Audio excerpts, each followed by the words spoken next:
ನಮಸ್ಕಾರ, ನಾನು ಶಂಕರ್ ಹೆಗಡೆ. ಇತ್ತೀಚೆಗೆ ದೊಡ್ಡ ಟ್ರೆಂಡ್ ಅಂದರೆ 8ನೇ ಮನೆಗೆ ಸಂಬಂಧಿಸಿದಂಥದ್ದು. ಅದು ಬರೀ ಸಾವಿಗೆ ಸಂಬಂಧಿಸಿದಂಥ ಭಾಳ ಮಿಸ್ಕನ್ಸೆಪ್ಷನ್ನು ನಡೀತಾ ಇದೆ. ಆ್ಯಕ್ಚುಲಿ ಈ ವಿಡಿಯೋ ಇಂಗ್ಲೀಷು ಮತ್ತು ಕನ್ನಡ ಎರಡರಲ್ಲೂ ಇದೆ. ಎರಡೂ ಒಟ್ಟಿಗೆ ಮೋಸ್ಟ್ಲಿ ನಾಳೆ ಪಬ್ಲಿಷ್ ಆಗುತ್ತೆ. ಪೂರ್ವ ಪುಣ್ಯ ಅಥವಾ ಪೂರ್ವ ಕರ್ಮ ಅಂತ ನಾವೇನು ಕರಿತೀವಿ, ಅದಕ್ಕೆ ಹೇಗೆ ಸುಲಭದ ಪರಿಹಾರ ಮಾಡಬೇಕು ಅಂತ ಹೇಳಿದ್ರೆ ಭಾಳ ಕ್ವಿಕ್ಕಾಗಿ ಹೇಳ್ತಾ ಹೋಗ್ತಿದ್ದೀನಿ. ಸ್ವಲ್ಪ ಬ್ಯುಸಿ ಇದ್ದೀನಿ, ಮಾಡ್ತಾಯಿದ್ದೀನಿ ಅದರ ವಿಡಿಯೋವನ್ನು ನೋಡಿ. ಇಲ್ಲಿ ಮೊದಲನೇದಾಗಿ ನನ್ನ ತುಂಬ ಅತ್ಯುತ್ತಮ ಗುರುಗಳಲ್ಲಿ ಒಬ್ಬರಾದ ಕೆ ನವಜೋರ್ ಜಾತಕ ಹಾಕಿದ್ದೀನಿ. ನಾವು ಏನು ಮಾಡಬೇಕು ಅಂತಂದರೆ, 8ನೇ ಮನೆ ಇದೆಯಲ್ಲ, ಅದು ನಮ್ಮ ಜನ್ಮದ ವೃತ್ತಿಯನ್ನು ತೋರಿಸುತ್ತೆ. ನಾನು ಅದನ್ನು ಹೇಳಿದ್ದೀನಿ. ಅದನ್ನು D1 ನೋಡಿ, ರಾಶಿ ಕುಂಡಲಿಯಲ್ಲಿ ನೋಡಿ, ಷಷ್ಠಾಂಶ D60 ನೋಡಿ, ಕ್ಲಬ್ ಮಾಡಬೇಕು. ಅದರ ಜೊತೆಗೆ 10ನೇ ಮನೆ ಕರ್ಮಸ್ಥಾನ, 10ನೇ ಮನೆ ಈ ಜನ್ಮಂತು. ಇದೆರಡನ್ನು ಕ್ಲಬ್ ಮಾಡಿಬಿಟ್ರೆ ಎಲ್ಲಿ ತೊಂದರೆ ಇದೆ, ಯಾವುದನ್ನು ನಾವು ಮಾಡಿದ್ರೆ ಸರಿ ಹೋಗುತ್ತೆ ಅಂತ ಈಸಿಲಿ ಗೊತ್ತಾಗ್ಬಿಡುತ್ತೆ. ನೋಡಿ, ಕೆ ನವಜೋರ್ ಜಾತಕದಲ್ಲಿ ಅವರು 8ನೇ ಮನೆ ಅಧಿಪತಿ ಶುಕ್ರ ಆಯಿತು, ಮಾನವ ಯೋಗದಲ್ಲಿದ್ದಾನೆ, ಲಗ್ನದಲ್ಲೇ ಇದ್ದಾನೆ, ಚೆನ್ನಾಗಿದ್ದಾನೆ. ಬಟ್ ಅವ್ರದ್ದು ಅದೃಷ್ಟ ಒಳ್ಳೆಯದಾಗಿದ್ದು 10ನೇ ಮನೆಯ ಗುರು ಹಂಸಯೋಗದಲ್ಲಿರೋ ಜೊತೆಗೆ ಗುರು ಏನು, ಗುರು ಶುಕ್ರ ಇಬ್ಬರು ಟೀಚರ್ಸ್ ಅಲ್ವಾ, ಅವರಿಬ್ಬರು ಕಲಿಸುವಂಥವ್ರು. ನೋಡಿ, ಅವರ ಗುರು ದಶನಲ್ಲಿ ಅವರು ಬೇಡ ಅಂದ್ರೂ ಕೂಡ ಅವರು ಜ್ಯೋತಿಷ್ಯದ ಬಗ್ಗೆ ಲೇಖನಗಳನ್ನು ಬರೀಲಿಕ್ಕೆ ಸ್ಟಾರ್ಟ್ ಮಾಡಿದ್ರು, ಪುಸ್ತಕಗಳನ್ನು ಬರೀಲಿಕ್ಕೆ ಸ್ಟಾರ್ಟ್ ಮಾಡಿದ್ರು. ಷಷ್ಠಾಂಶದಲ್ಲಿ ನೋಡಿ ಎಷ್ಟು ಚೆನ್ನಾಗಿ ಬರುತ್ತೆ. ಗುರು ಒಂದು 5ನೇ ಮನೆಯಲ್ಲಿ, 5ನೇ ಮನೆ ವಿದ್ಯಾಭ್ಯಾಸ ಸ್ಥಾನ, ಟೀಚಿಂಗ್. ಅವರು ಟೀಚಿಂಗ್ ಮಾಡಲೇಬೇಕಿತ್ತು ಅಲ್ವೇ. ನೋಡಿ, ಅಲ್ಲಿ ಷಷ್ಠಾಂಶದಲ್ಲಿ ಬುಧ 10ನೇ ಮನೆಯಲ್ಲಿದ್ದಾನೆ. ಸೊ ಪುಸ್ತಕ ಬರೆದು ಟೀಚಿಂಗ್ ಮಾಡಿ ಆದ ನಂತರ ಅವರು ವರ್ಲ್ಡ್ ಫೇಮಸ್ ಆದರು. ಇದನ್ನು ನಾವು ಅರ್ಥ ಮಾಡಿಕೊಡ್ಬೇಕು. ಆಮೇಲೆ ದೊಡ್ಡ ಗುರು ಆಗಿದ್ದು ಅದ್ಭುತವಾದಂಥ ದೊಡ್ಡ ಒಂದು ಜ್ಯೋತಿಷ್ಯದ ಇನ್ಸ್ಟಿಟ್ಯೂಷನನ್ನು ಮಾಡಿದಾಗ, ಭಾರತೀಯ ವಿದ್ಯಾಭವನ ಮಾಡಿದಾಗ, ಹೀಗೆ ಅವರು ಆ ಕರ್ಮವನ್ನು ಮಾಡ್ತಾ ಹೋದ ಹಾಗೆ ಅವರ ಪೆಂಡಿಂಗ್ ಕರ್ಮಗಳೇನಿರ್ತವೆ ಅದು ಸರಿಯಾಗ್ತಾ ಹೋಗ್ತವೆ. ಆಯಿತಾ. ಇನ್ನೊಂದು ತಗೊಳ್ಳೋಣ, ಡಾಕ್ಟರ್ ಬಿ ವಿ ರಾಮನ್ ಅವ್ರ ಜಾತಕನೇ ನೋಡಿಬಿಡೋಣ. ನೋಡಿ, ಈ ಜಾತಕದಲ್ಲಿ ಕೂಡ 8ನೇ ಮನೆಯಲ್ಲಿ ಕೇತು, ಗುರು ಕೇತು ಇವರೆಲ್ಲ ಮೋಕ್ಷ ತ್ರಿಕೋನ 4, 8, 12 ಒಳ್ಳೆಯದು. ಇವರಿಗೆ 8ನೇ ಮನೆಯಲ್ಲಿ ಕೇತು, ಪ್ರಾಣಪದ ಬೇರೆ ಸೇರಿಕೊಂಡಿದ್ದು. ನಾನು ಹೇಳಿದ್ದೀನಿ, ಪ್ರಾಣಪದ ರಾಹು ಕೇತು ಆಕ್ಸಿಸಿಗೆ ಬಂದರೆ ಅದು ತುಂಬ ಒಳ್ಳೆಯದು ಅಂತ. ಅತ್ಯುತ್ತಮ ಆಯುಷ್ಯನೂ ಸಿಕ್ತು, ಅತ್ಯುತ್ತಮ ಮ್ಯಾರಿಡ್ ಲೈಫು ಸಿಕ್ತು ಇವರಿಗೆ. ಬಟ್ ಇವರು ಫೇಮಸ್ ಆದದ್ದು ಯಾವಾಗ, second world war prediction magazine start ಮಾಡಿದ್ಮೇಲೆ. ನೋಡಿ, ಇವರು 10ನೇ ಮನೆಯಲ್ಲಿ ಗುರು ಇದ್ದಾನೆ, ಆಮೇಲೆ 8ನೇ ಮನೆ ಅಧಿಪತಿ ಬುಧ ಲೇಖಕ. ಇವರು ಕಲಿಸಿದ್ದು ಪುಸ್ತಕಗಳ ಮೂಲಕ ಮತ್ತು ಮ್ಯಾಗ್ಝಿನ್ ಮೂಲಕ. ಯಾವಾಗ ಇವರು ಪುಸ್ತಕ ಬರಲಿಕ್ಕೆ ಸ್ಟಾರ್ಟ್ ಮಾಡಿದ್ರು, ಮ್ಯಾಗ್ಝಿನ್ ಸ್ಟಾರ್ಟ್ ಮಾಡಿದ್ರು, ಇನಿಷಿಯಲಿ ಸ್ವಲ್ಪ ತೊಂದರೆ ಆಯಿತು ಮ್ಯಾಗ್ಝಿನಿಗೆ. ಆಮೇಲೆ ಮ್ಯಾಗ್ಝಿನ್, ಆಸ್ಟ್ರಾಲಜಿಕಲ್ ಮ್ಯಾಗ್ಝಿನ್ ಯಾವ ಥರ ಮೇಲೆ ಬಂತು ಅಂದರೆ ವರ್ಲ್ಡ್ ನಂಬರ್ 1 ಮ್ಯಾಗ್ಝಿನ್ ಆಗಿ ಇವರಿಗೆ ಏನು ಬೇಕೋ ಎಲ್ಲವನ್ನೂ ಕೊಡ್ತು. ಇವ್ರ ಫ್ಯಾಮಿಲಿಗೆ ಮಾಡಿಕೊಟ್ಟು ಹೋಯಿತು. ಷಷ್ಠಾಂಶ ನೋಡಿ, ದಶಮದಲ್ಲಿ ಶುಕ್ರ ಗುರು. ಸೊ ಇವರು ಟೀಚರ್ ಆಗಲೇಬೇಕಿತ್ತು. ಬಟ್ ಇಲ್ಲಿ ಏನಂತಂದರೆ ಬುಧ ನೋಡಿ, ಬುಧ ಇಲ್ಲಿ ಷಷ್ಠಾಂಶದಲ್ಲಿ 9ನೇ ಮನೆ ಕೂತ್ಕೊಂಡಿದ್ದಾನೆ. ಪಂಚಮ ಲೇಖನ, ಪುಸ್ತಕಗಳು ಕಂಟಿನ್ಯೂಸ್ ಆಗಿ ಅವರು ಮೇಲೆ ಬರ್ತಾನೆ ಹೋದರು, ಫೇಮಸ್ ಆದರು. ಸೊ ಅದು ಪರಿಹಾರ ಅವ್ರೇನು ಮಾಡ್ಕೊಂಡಿದ್ದಾರೋ ನನಗೆ ಗೊತ್ತಿಲ್ಲ. ಬಟ್ ನಾನು ಪರಿಹಾರಗಳ ಬಗ್ಗೆ, ಸುಲಭ ಪರಿಹಾರಗಳು ಎಲ್ಲ ಸಮಸ್ಯೆಗಳಿಗೆ ಅಂತ ಕನ್ನಡದಲ್ಲಿ ವಿಡಿಯೋ ಮಾಡಿದ್ದೀನಿ. ನೀವು ಅದನ್ನು ನೋಡ್ಕೊಳ್ಬೋದು, ಡಿಸ್ಕ್ರಿಪ್ಷನಲ್ಲಿ ಹಾಕ್ತೀವಿ, ನೋಡ್ಕೊಳ್ಳಿ. ಇನ್ನು ನಂದೇ ಜಾತಕ ತಗೊಳ್ಳಿ.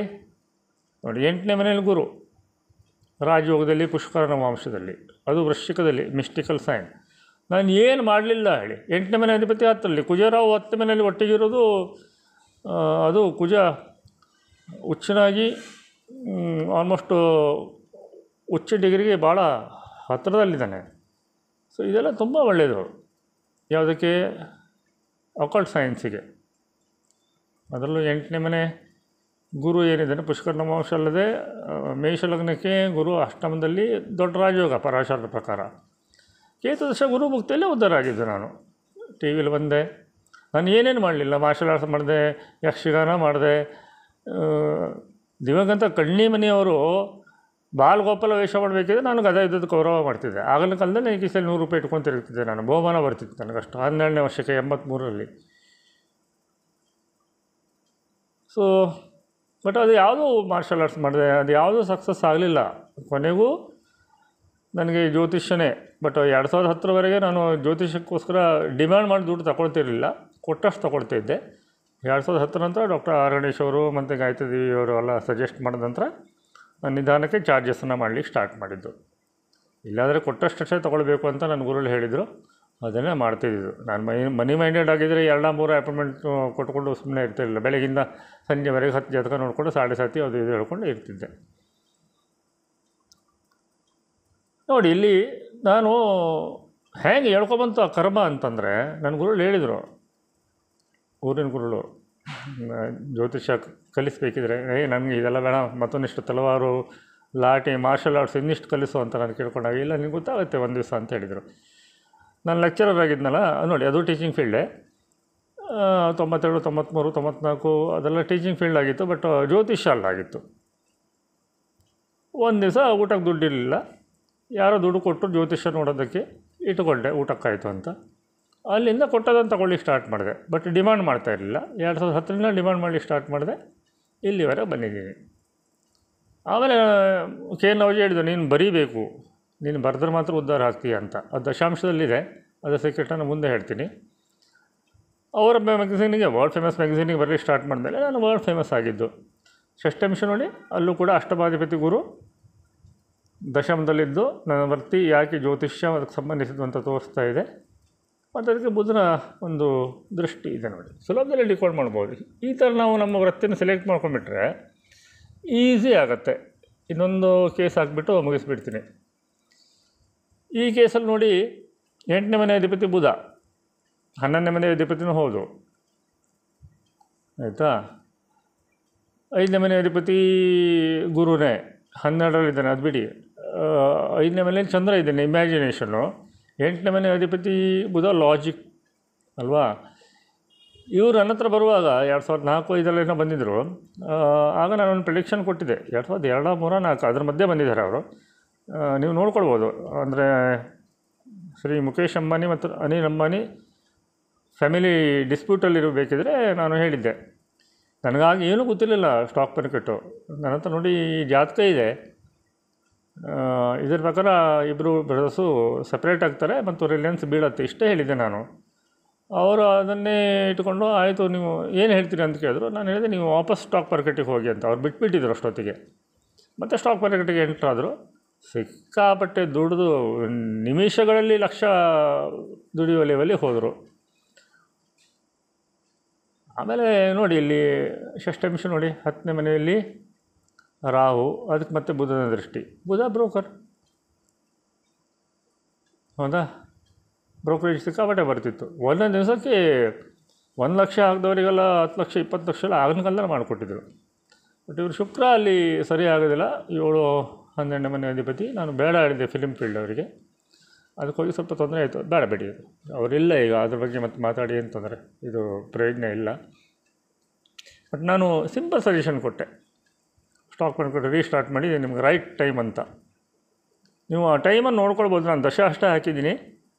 ಅಂಬಾನಿ ಬ್ರದರ್ಸ್ ಸೆಪ್ರೇಟ್ ಆದ ಟೈಮ್ ನೋಡ್ಕೊಳ್ಳಿ. ಆ ಟೈಮ್ನಲ್ಲೇ ನಾನು ಹಿಡಿದು ಅಲ್ಲೇ ಸಕ್ಸಸ್ ಆಗಿದ್ದು. ಈ ಥರ ತುಂಬ ಸುಲಭದ ಪರಿಹಾರಗಳನ್ನು ನಾವು ಹೇಳ್ಬೋದು. ಅದರ ಮೇಲೆ ವಿಡಿಯೋ ಮಾಡಿದ್ದೀನಿ, ಡಿಸ್ಕ್ರಿಪ್ಷನ್ನಲ್ಲಿದೆ.